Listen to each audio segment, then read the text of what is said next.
Hello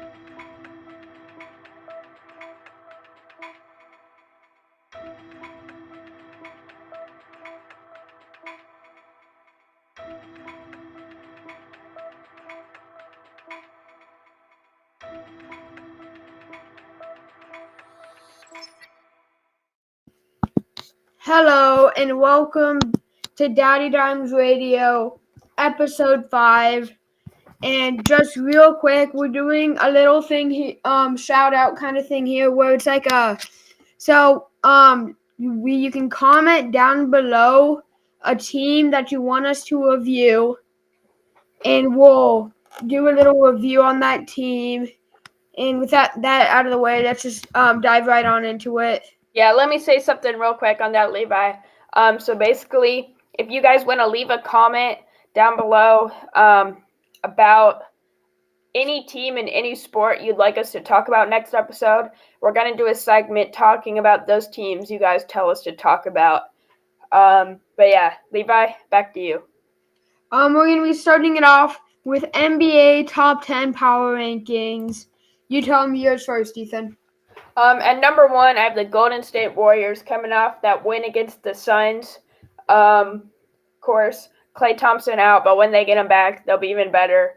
Then I have the Nets, who don't have the second best record, but they have a really talented team. We don't know if we'll see Kyrie this year or not.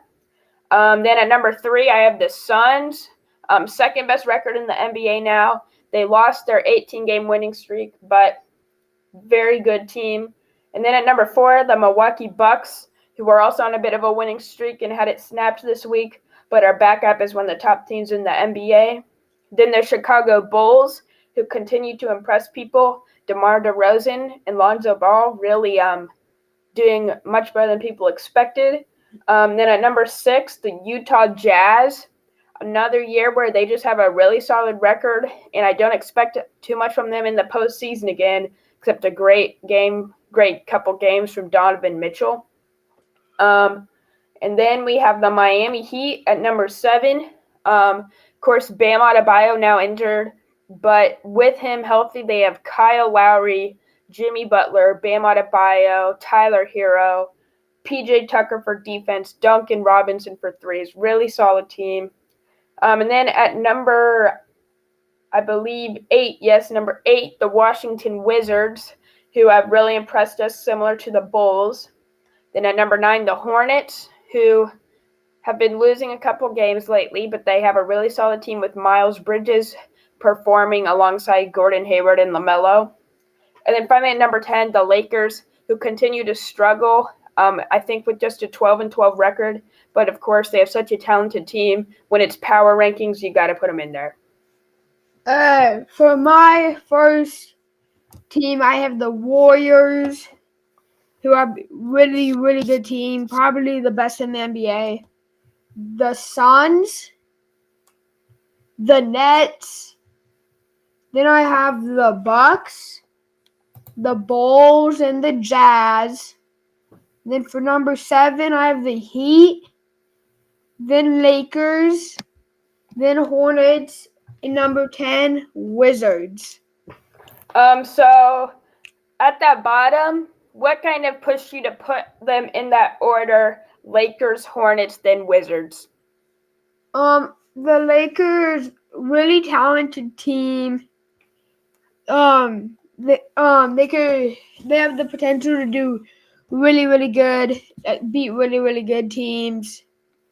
They have lots of talent. The Hornets, another good team. Terry Rozier, LaMelo Ball, really good players on that team. And then the Wizards, well, I just kind of felt like that was like the order. Yeah. Definitely the Wizards have been better than expected, but they don't have too much star power behind Bradley Beal. Yeah. Let's go ahead and get into our NBA weekly recap. You guys know how it goes. Levi, start us off. The Grizzlies beat the Thunder by an NBA record-smashing 73 points without Ja Morant. Yeah, the Thunder didn't have SGA either, but this was just embarrassing. Hard to watch as a Thunder fan. And then the Golden State Warriors beat the Suns, snapping their 18-game winning streak. Beat them by quite a bit after the Suns beat them earlier in the week. The Clippers beat the Lakers by 4 in a battle of the Los Angeles teams. Yeah, Lakers continuing to kind of struggle. Will not live up to expectations. The 76ers knocked off the Hawks by just 2 points this week. The Bulls beat the Knicks by 4 in a clutch performance by DeMar DeRozan. Yeah, like I said earlier, DeMar DeRozan really leading this Bulls team and being their top weapon. The Raptors snapped the Bucks' 8-game winning streak in a 4-point win earlier this week. Bucks, of course, started slow, but really starting to heat up. The Celtics beat the 76ers by 1 in low-scoring game, led by big double-double from Jason Tatum. And then the Nets beat the Knicks by just 2 in the battle of the New York area teams, led by a near triple-double by James Harden. This is new here, but we have NBA 2K22 locker code of the week. The locker code is BUILD, BUILD. What's it called? Dash. Yeah, that's your UOUR dash EMPIRE Empire dash super SUPER dash packs PACKS. Yep, that one. We'll be trying to give you guys some of the best locker codes in 2K once a week now. And this one was really good because you get to drop the ball, and then you'll get a certain pack. I believe we got a 90 overall DeJounte Murray from one of these packs. And he is now in our starting lineup as we just bought 2K22. We had 2K21, but now we've finally upgraded. And then we have another new segment here that Levi will explain. So this is Fantasy Streak. So most of you probably know what fantasy football and baseball is, where you get points and how well the players perform. The more points your team gets. But Fantasy Streak is on the ESPN Fantasy app, where you can select multiple games as long as they're at different times. And if you can predict who's going to win that game, you get a win. And you try to see how many wins in a row you can get as your streak. So my win streak right now is only 1. And my ultimate streak, which is like my total ones I've done, I'm 6 guessed right, 5 guessed wrong. And yeah, so me and Levi just started doing this, but we invite you guys to play along and tell us the best winning streak or how bad of losing streak you can get. But right now I have a winning streak of 2, with an all-time record of 7-7. And then right now my pick that I've locked in till the game's over that you have to pick before the game starts. I picked Manchester United to beat Crystal Palace in some English Premier League action. And you can pick all sorts of stuff, like later at 11:15, if that game wraps up, I can predict what will be the final order of the top 4 teams as ranked by the College Football Selection Committee. And then you can predict the NFL games for later today. So there's a lot you can do. And moving on to college football overview. What are your thoughts on the Lincoln Riley switch? A lot of people are upset. A lot of people are happy. There's a lot of mixed emotions. I think including Lincoln Riley, he has a lot of mixed emotions. But I think it was a smart decision for him personally to leave Oklahoma, where they were starting to fall apart, He'd been the coach for 4 years and had been very successful, but in a few years, Oklahoma's moving to the SEC. It's a smart decision personally, and financially. He's now going to be making quite a bit, like a huge contract he got from USC. And personally, I don't really care because, as a K-State fan, it's nice because, well, we have beat Oklahoma a couple times the past years, but with Lincoln Riley, they're always going to be good.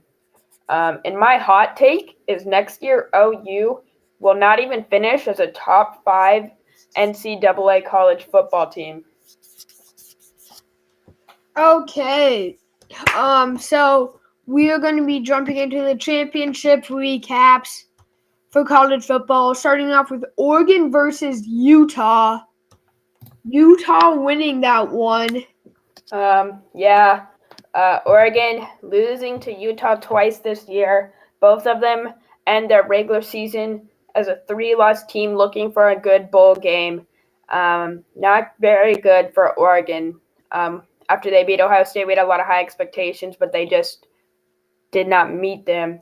And then in the Big 12 title game, Baylor beat Oklahoma State when Oklahoma State could not convert on 4th down with about 20 seconds left from about the 1-yard line on a run play.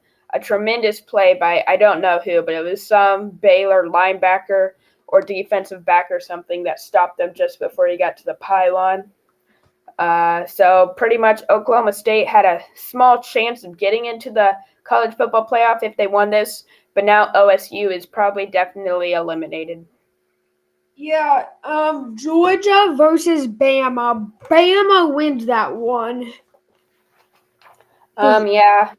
Making Bama probably the number 1 seed for the playoff, and then Georgia sliding in at either the 2 or the 3. And then for the ACC, Pittsburgh knocked off Wake Forest after it was close for most of the game until Pittsburgh exploded to get the win. They could have a chance to play a really good bowl game. Michigan versus Iowa. Michigan wins that one. Big Ten title game in Michigan, a spot in the college football playoff. Cincinnati beat Houston to finish the season undefeated. They'll likely be in the playoff as well. San Diego State versus Utah State. Utah State winning that one. Utah and Utah State both getting wins.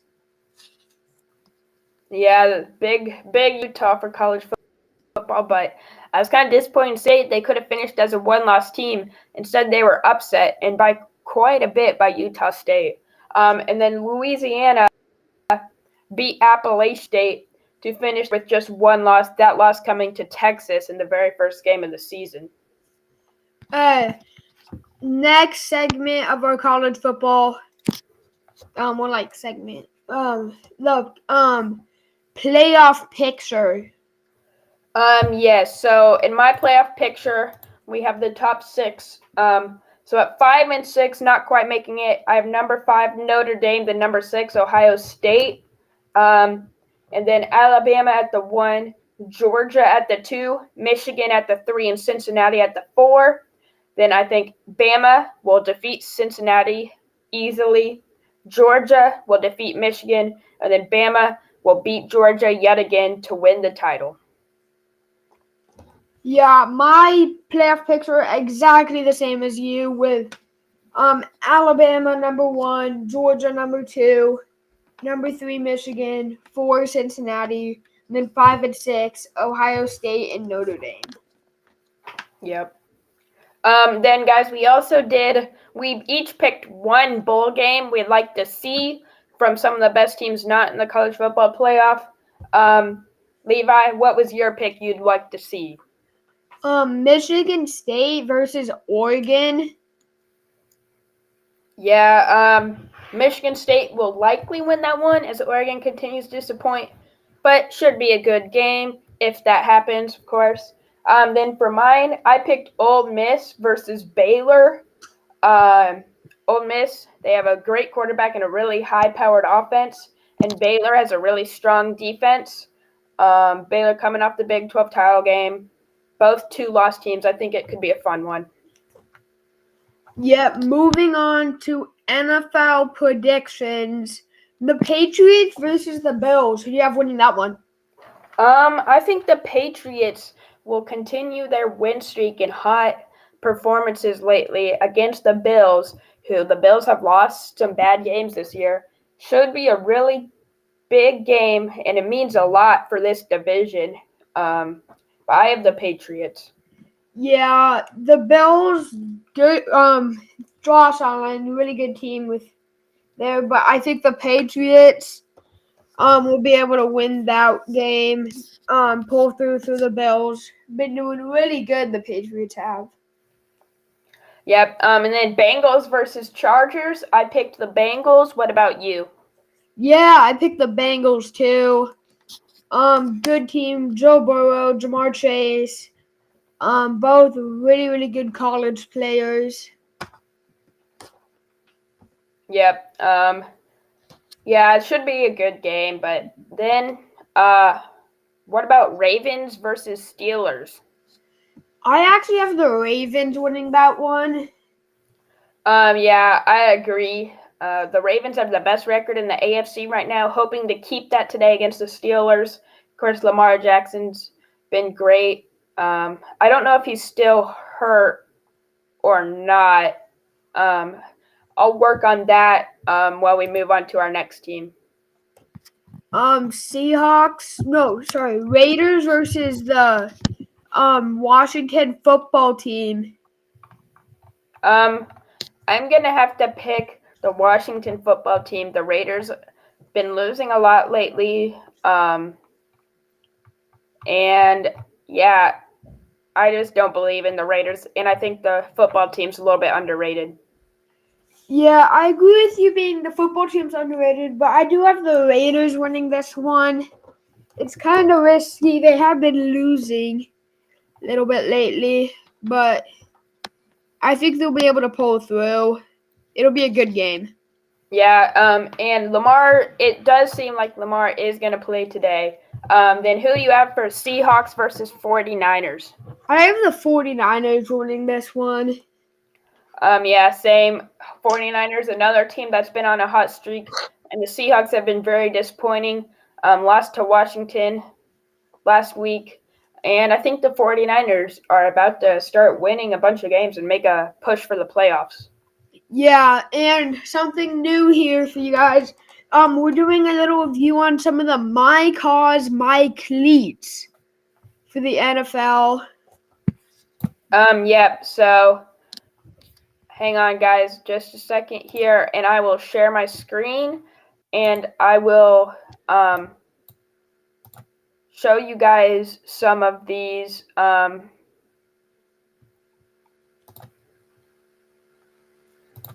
real quick. All right, there's the screen share. Let's go ahead and get in here.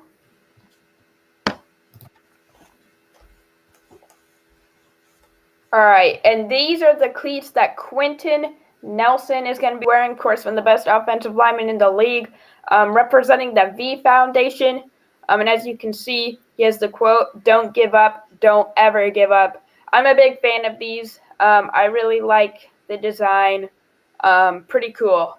Levi, what are your thoughts? Yeah, these cleats really sick looking with the quote so good. The V Foundation, good foundation there. Yep. Victory over cancer. This next one is Patrick Mahomes cleats, representing his own foundation. These ones are pretty solid. I think they're not as colorful, but I really like the clocks kind of going around. Yeah, those clocks really cool, but it could use some more color. Mm-hmm.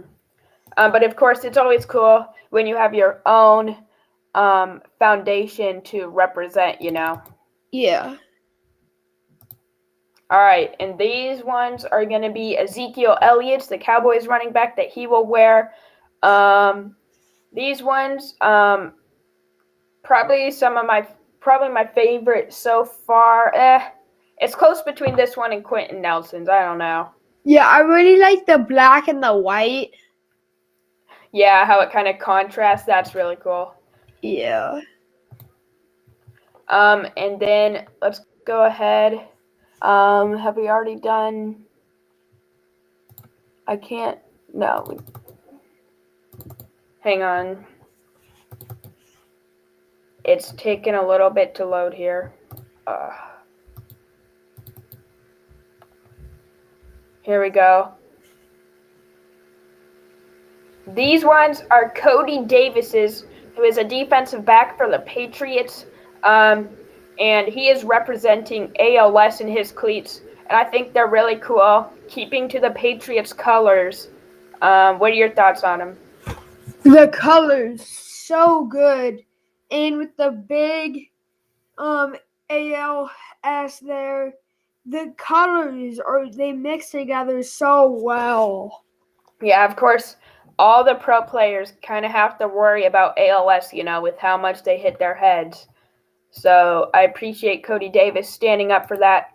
And then this final one might be my favorite. We have Jalen Hurts, one of my favorite NFL players, with his woman empowerment cleats. These have to be the favorite of mine that we've looked at. Yeah, those shoes look big. Yes, they do look very long and not very tall cleats. But yes, very cool looking with the blue.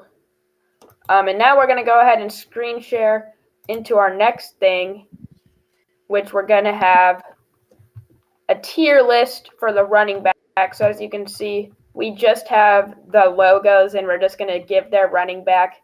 And for teams that have injured players, we're going to do their best running back just so it's easier.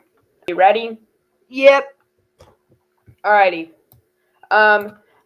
Tennessee Titans, Derrick Henry's out, but we're going to say he's playing. S. S for sure, yes. Miami Dolphins, are we going to say this is like Myles Gaskin? Yeah. C? Yeah, just for now.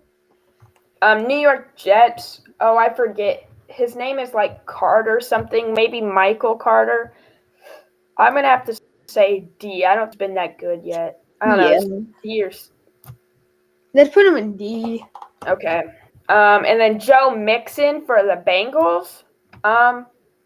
B, not A. Yeah. Okay, and then you want to do Nick Chubb or Kareem Hunt for the Browns? We'll do Chubb. Okay, and Chubb, I think. Ooh, this is tough. What do you think?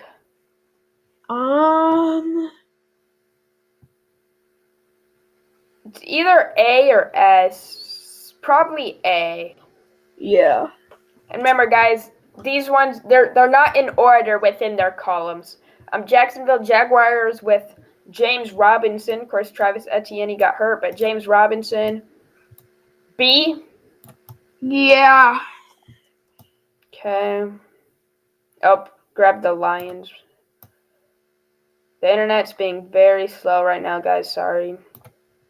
All right, moving on. Detroit Lions. This would be DeAndre Swift. B. Yeah. B probably. All right, we got to get moving quickly so we can wrap up this episode. Dalvin Cook, we're going to say he's healthy, and I think he's clearly an S. Yeah. Leonard Fournette, is that what we'll say for the Bucks? B? Yeah. B? Yeah. And then we'll say Elijah Mitchell for the 49ers. B as well. Probably, yeah. I mean, B is going to be the average, hopefully. So, with the Falcons, Cordero Patterson, C. Yeah. Like, it's really good for fantasy, but Ravens, they got a Devontae Freeman, yeah. Probably B or C. C. Okay. Then David Montgomery, I think he's an A. If we put Mixon in A, I think Montgomery's an A. Yeah. Then Zeke, A. Yeah. Okay. Houston Texans, who's their running back now? Is it still David Johnson? I'm not sure. We'll just say David Johnson, and that's going to be D. Colts, Jonathan Taylor, best running back in the league right now, obviously has to be S. Not Austin Eckler. Cam Akers. Do you want to do Cam Akers? I mean, he's been out all season. We'll do Cam Akers. All right, then probably B. Like, he definitely could be A, but we haven't seen much from him. Yeah. Austin Eckler, B. Like, he's a very high B, guys, but we're not putting up there because it's not sorted. But Austin Eckler's probably a very high B. Josh Jacobs, B. Yeah. And then Antonio Gibson. Ooh, this is tough. A or B? We'll put him in A. Okay. And like he's probably a lower A, guys. And then Clyde Edwards-Helaire, B. Yeah. All right, we're almost done. Alvin Kamara, we'll say he's healthy, and that means he's an S. We'll say Saquon Barkley, A. Yeah, high. Like. Okay. Miles Sanders, B or C? We'll put him in C. Okay, yeah. High C. Najee Harris, high B probably. I don't know. That's tough. Denver Broncos. Who would we do for them? What did we do? Should we do Javonte Williams, that running back? Probably a C, high C. Maybe low B. Yeah. Aaron Jones, probably A, as high as you can go, pretty much. Yeah. Here we need to. Christian McCaffrey is an S. Should we do Chase Edmonds or James Conner? We'll do Edmonds. All right. C. Yeah. That's close. Then Devin Singletary, C. Yeah. Then Chris Carson, probably B. Oh my goodness. Okay, and then of course our last one is the Patriots, who have so many running backs. We'll go Damian Harris and C. Yeah, probably. Okay. And guys, this is our finished tier list, and that's the end of today's